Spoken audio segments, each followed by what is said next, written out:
This is the QTV Nightly News coming to you live from our studios on Karaba Avenue, and I am Jules Denjai. Thank you for joining us. Here are the main news headlines. President Adama Barrow has called for the implementation of the anti-littering law during the national cleaning exercise set in Banjul on Saturday. The International Court of Justice is to convene next month for an oral proceeding after a UN General Assembly resolution sought the court's advisory opinion on Israel's occupation of Gaza, and the Gambia is among a group of nations that has announced its intention to participate. The trial of the Gambia's former Interior Minister Usman Sanko has been adjourned till March, after all parties, including the accused, had testified in court in Switzerland. Now, Islamic Microfinance opens a new branch in the North Bank region, forming an important step in its commitment to transforming lives and communities across the country. The Chemical Society of the Gambia, an international organization dedicated to chemistry education and research, has been launched at the University of the Gambia campus in Kanifing. These and other stories coming ahead in the next half an hour, so stay tuned.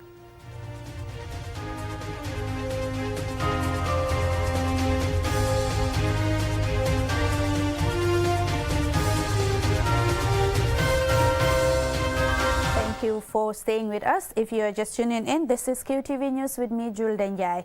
Now, President Adama Barrow participated in the national cleaning exercise set in Banjul on Saturday. As QTV's Jennifer Sanko reports, the Gambian leader calls for the implementation of the anti-littering law. Last year, the Minister of Environment, Climate Change and Natural Resources, Rohi John Manjang, announced the reintroduction of the monthly cleaning exercise set. President Adama Barrow, accompanied by cabinet ministers and heads of government institutions, led the team from State House to the Never Again Memorial Arch. The president highlighted that his government has done a good job in Banjul with the roads construction project, and it requires coordinated efforts to keep the city clean by implementing of the laws. That's why we are challenging the council and all the stakeholders, to do everything possible to clean Banjul. As a government, I think we will sit down and look at what strategies are we going to do going forward. I think it's high time we start to implement some of our laws, that is the anti-littering laws. I think we have to implement that. And using plastic also is illegal in this country. But the institutions that are responsible for implementing it, I think they are not doing a very good job. I think we will go forward, we will challenge the institutions, so that we can make sure that the laws are respected. The Anti-Littering Regulation 2008 considers indiscriminate littering as a public offence, but lack of implementation and sensitization has rendered it ineffective, and the environment has been bearing the burden. The president reassured the cleaning party that his government has the political will to improve waste management practices. The cleaning is the beginning. How we manage our waste. We have been discussing with a lot of companies that can manage waste, and even turn it into something very useful for energy or for out of agriculture. Even today I was discussing with somebody who was telling me something like that. I think we are looking at that direction. That is the most durable and sustainable way of managing waste. One of the strategies we want to do is we want to open an agency called the Cleaning Agency, but it will be under the Ministry of Environment. That's what we are looking at, because health is wealth, and we are working with the Ministry of Health. There is another agency also that will be looking after how people manage their waste. I think that is important.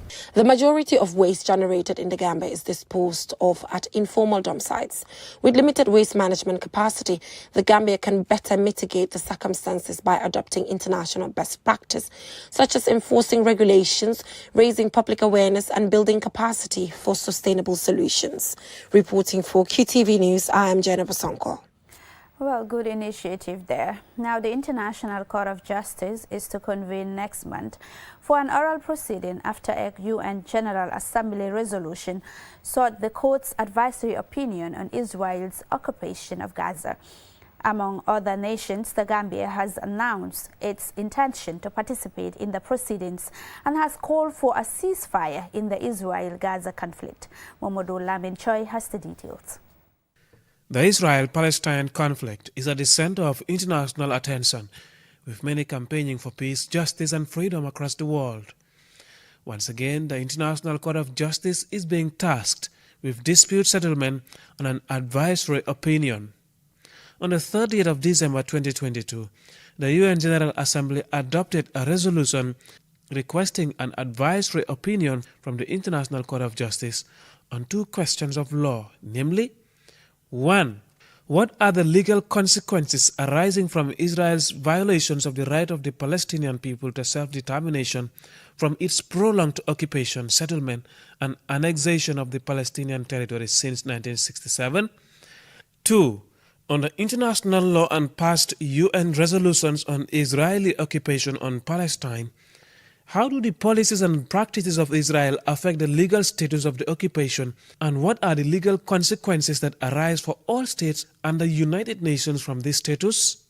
After the UN Court accepted the request, more than 55 countries and international organizations, including the Gambia, have submitted written statements to the ICJ ahead of the oral proceedings.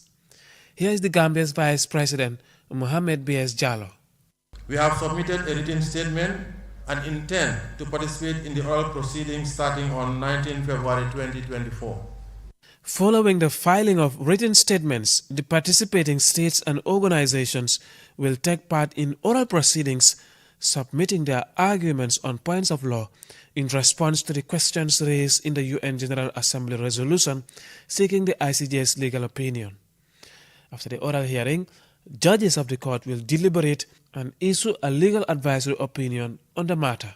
Although advisory opinions, including judgments by the International Court of Justice, are not enforceable, analysts believe that they carry great legal weight and moral authority, which often serve as an instrument of preventive diplomacy.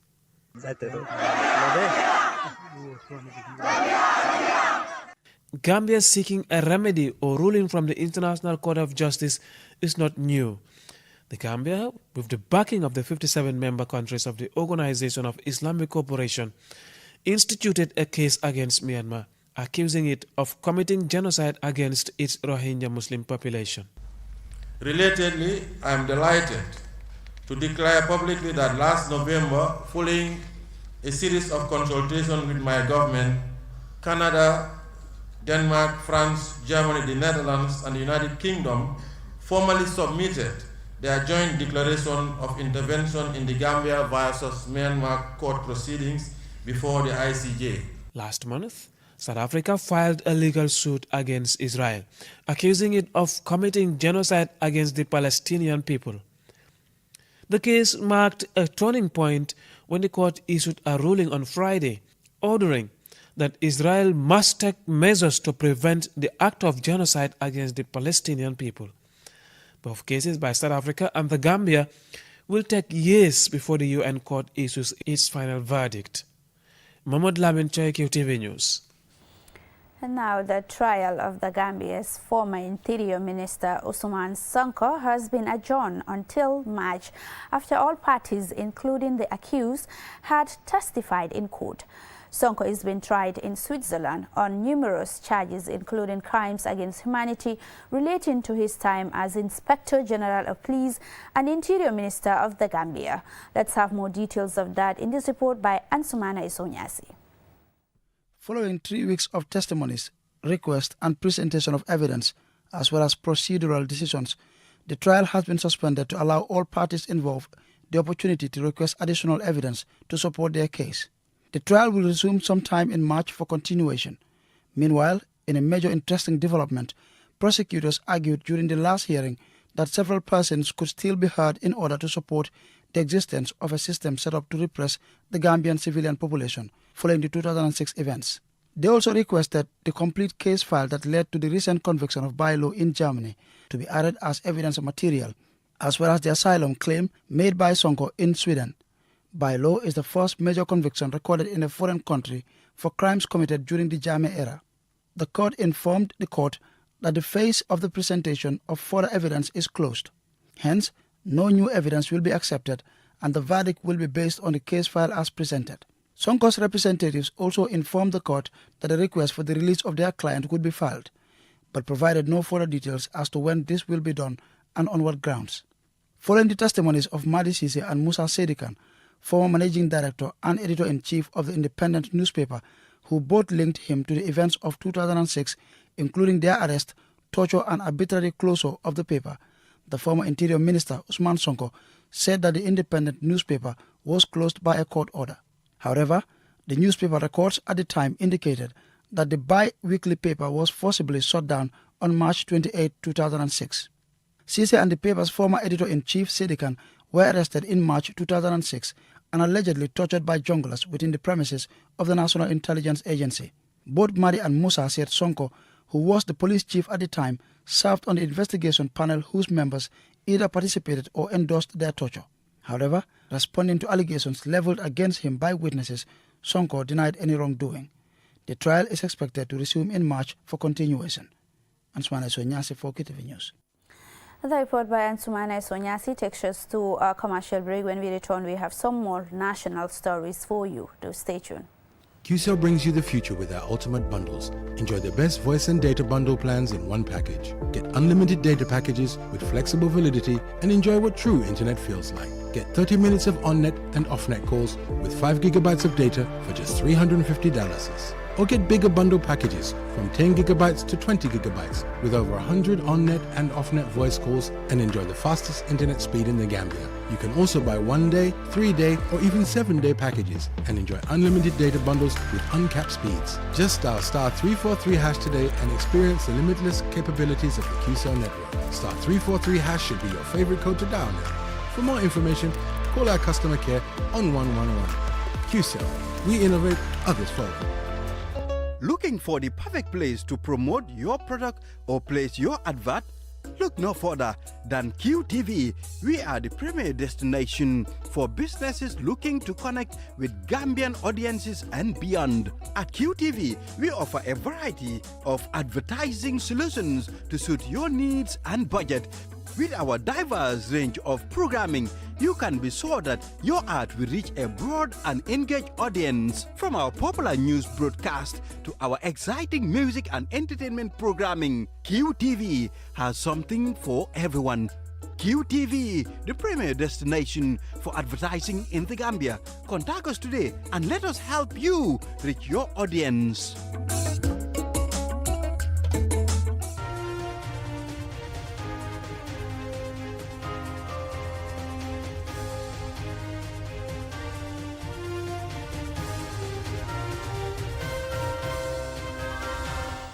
Welcome back. If you are just tuning in, this is QTV News with me, Jul Denjai, and now to the rest of our stories.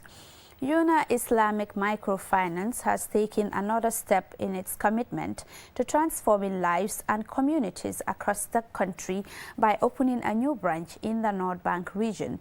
This report by Don Williams is narrated by Momodo Lamin Choi. Islamic Microfinance, a leading Islamic microfinance institution in the Gambia, has been a catalyst for positive change and continues to make their presence felt in rural Gambia as a new branch is inaugurated. The opening of its 11th branch is due to the increasing demand for its services across various regions. In a colorful atmosphere, the opening ceremony started with prayers led by the Deputy Imam of Farafenye, Abdul Khadri Fofana. Yankoba Mambure, Managing Director of Islamic Microfinance, stressed the benefits of Microfinance. We believe that it is important that we bring this service to your doorstep because there is a lot that we can mutually benefit from. We provide safekeeping of your money against loss in terms of fire, in terms of theft, in terms of burglary, and having a peace of mind because you know that your money is somewhere that you can access anytime that you need. We invest your money. After a period of time, we share the money with the communities. And on top of that, make available to you an opportunity to get loans that are reasonable. Muhammadu Manjang is the chairman of Yona Islamic Microfinance Board of Directors. We, as a testimony, are present in over 140 locations across the country. We employ over 400 Gambians. And like I said, it's a Gambian-owned business. What we make is for Gambia. What we make stays in the Gambia. It's a one-stop shop. We offer services in insurance. We offer services in microfinance. We offer services in Forex. And we offer services in Yona Enterprise. Yona Enterprise is basically commodities, dealing with sugar, rice, and oil, and soft drinks. And on top of that, we have Yona Wallet. Our wallet, in the sense that enables you to get discount from commodities that we use on an everyday basis. Mamadou Barrow, the managing director of Yona Foreign Exchange Bureau, urged people to patronize Yona. We urge the people of North Bank region to open savings account with Yona Islamic Microfinance because we operate in compliance with Islamic way of banking. Ibrahima Bite is the managing director of Yona Insurance. You can insure your compound, your car, your business, your bicycle, even your household items with Yona Insurance. We are also planning to introduce agricultural insurance in case of crop failure for farmers. This will benefit a lot of people. Councillor Malik Samba, representing the chairman and governor of Kerawan Area Council, urged Yona officials to always patronize communities in the North Bank region as a corporate social responsibility. Yona Islamic Microfinance has been a catalyst for positive change since receiving its license in June 2021 and alleviates poverty by providing microcredit to customers at affordable cost. Mohamed Lamin Chai, QTV News. Congratulations to the staff and management of Yona. Now, the Chemical Society of the Gambia was launched on Thursday at the University of the Gambia campus in Kanifing. The event was attended by senior scientists, researchers and students. Loli M. Kamara attended, and this is her report. The Chemical Society of the Gambia is a not-for-profit organization registered in March 2022.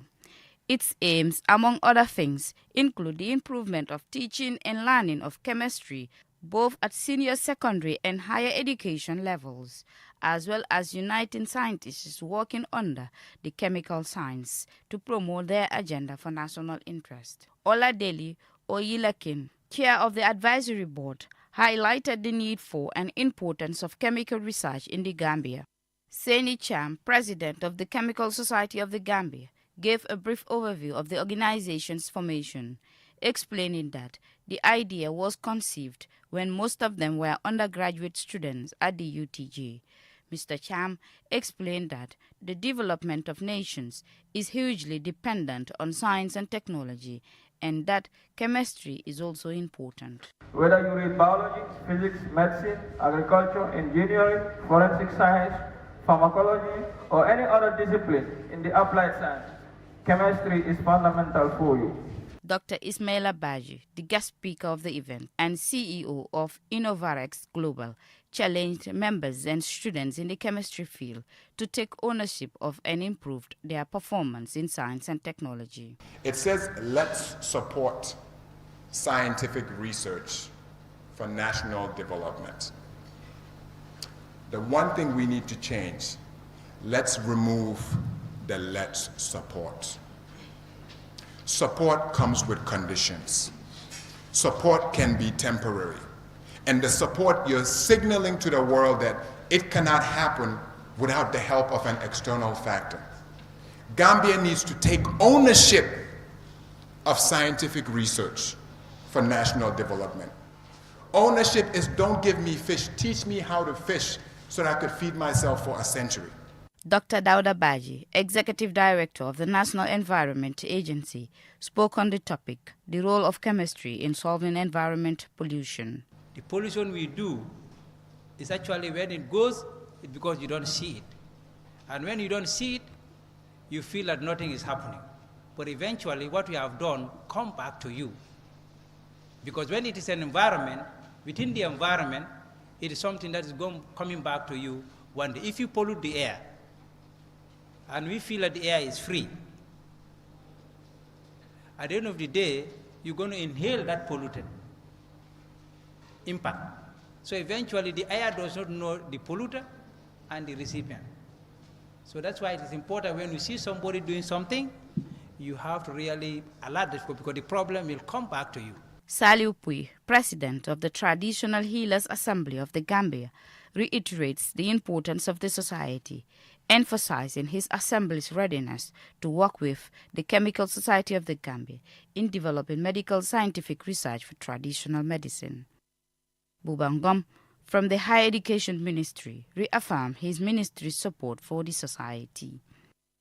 Certificates were awarded to tutors for their outstanding work in teaching chemistry, and posters showing research work carried out by the members of the Chemical Society were on display.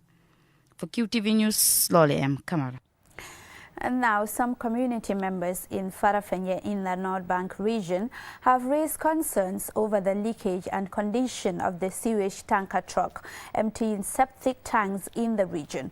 Don Williams spoke to stakeholders about finding solutions to the issue. The only sewage tanker truck in Farafenye that attends to offices, homes and the hospital was reportedly having leakages as it transports sewage to the waste disposal site. This has raised concerns due to the stench and health reasons. Lamin Jubate, Principal Regional Public Health Officer in Farafenye, acknowledged the concerns raised by residents. The Ministry of Health have made a press release concerning, the insanitary condition of these tanker trucks and insanitary condition of liquid waste in the streets. This, press release was shared, early this month, that is this January, and I think all the public officers are making effort to work towards some of these issues that are being raised by the Ministry of Health. I and my team, from the director, we have a discussion, over these issues, engage the public officers within their respective catchment areas to make an enforcement, to impound any, sanitary truck tank that is not in line with the proceedings.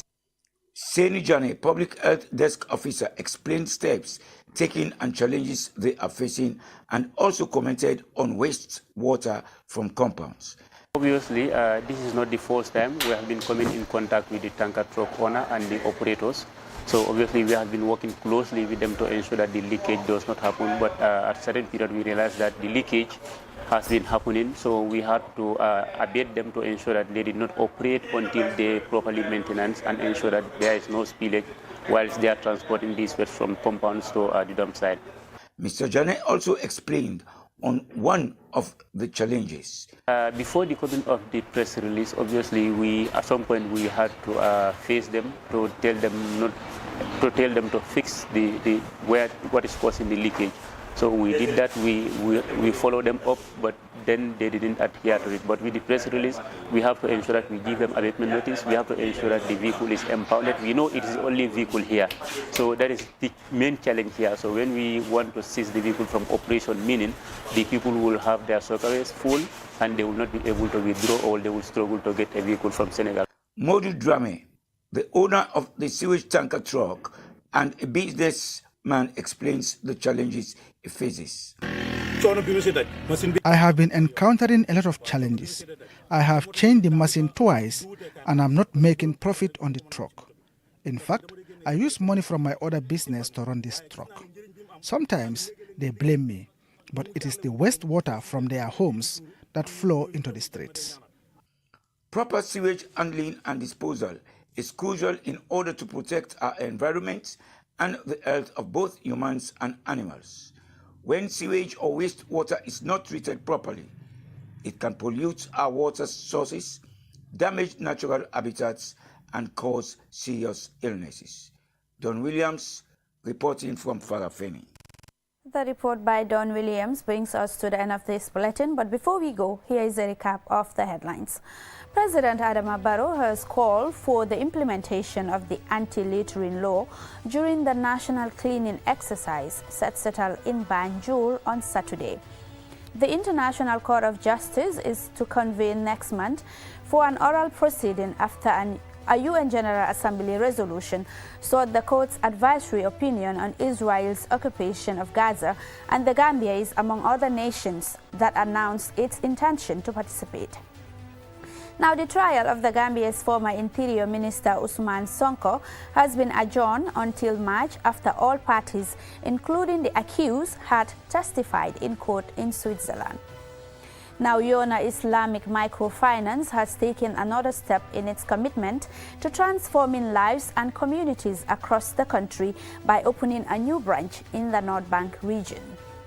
Now, the Chemical Society of the Gambia, an organization dedicated to the chemistry education and research, was launched on Thursday at the University of the Gambia campus in Kanifing. That's all we have for you in this bulletin of the news. Do join us tomorrow at 8 p.m. for the Weekend Review with Ade Drame and Momodu Mwoj. Many thanks indeed for the pleasure of your company.